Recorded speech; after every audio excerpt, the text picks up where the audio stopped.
Let's look at how Wercker can help our application. For starters, we'll use Wercker pipelines to automate the build process. We create this Wercker.yaml file that defines what happens when we build the API. Create a directory under Go path for the API and copy the source code there. Next, we'll run any unit tests that we've written. Then we'll perform the build and save the binary to the output directory. Finally, we'll push a Docker image so that we can run the API in a container. We have a build configuration file, but before we can perform a build, we need to connect our API repository to Wercker. To do this, we'll log into Wercker, click the Add button, and choose Add Application. Select the user account, and then select Oracle Developer Cloud Service, which is where we created our repositories. To access the repositories, we need to enter our credentials. We can use the search field to find our API repository. We'll have Wercker store an SSH key to access the repository. After we review our settings and ensure everything's okay, we can finish adding the application by clicking Create. Our Wercker application has been created. Before we can run it, we need to add the Docker credentials to Wercker as environment variables. On the Environment tab, we'll create a variable for the Docker username, enter its value, and click Add. Then we'll repeat this to create a variable for the Docker password. Since the password is a secret value that we don't want to be readable, we select the Protected option. Now the application is ready to run.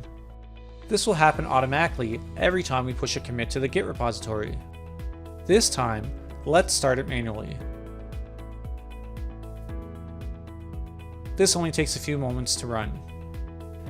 Everything was successful, and a Docker image has been pushed to the repository. We also create a Wercker.yaml file for the front end. In this case, we're copying everything to the output directory.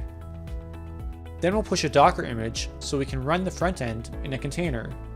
We need to add the front end repository to Wercker. Once again, we'll use the Add Application wizard.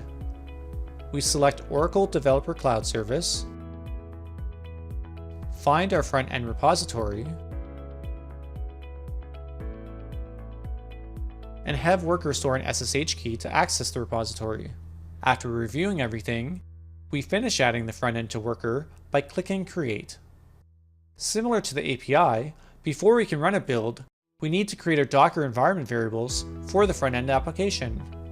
We create a variable for the Docker username and another variable for the Docker password, protecting the password by selecting the Protected option.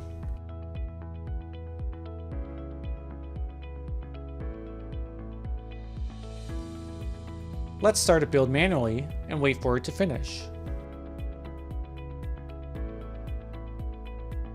The build was successful, and a Docker image has been pushed to the repository. We pull the new Docker images so that we can run them locally.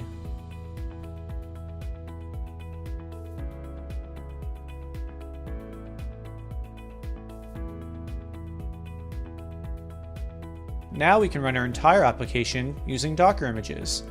First, let's check to make sure that nothing's running.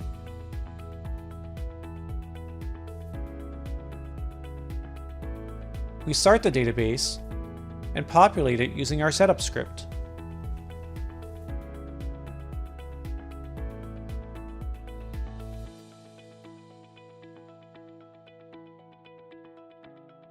Next, we run the API.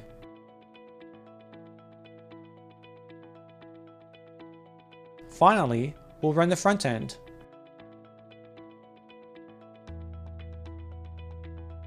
We'll use the docker ps command to verify that everything's running.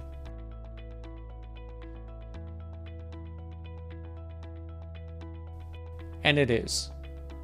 We open our browser, connect to our application, and voila! Our containerized application is up and running. Learn more at cloud.oracle.com/containers/pipelines.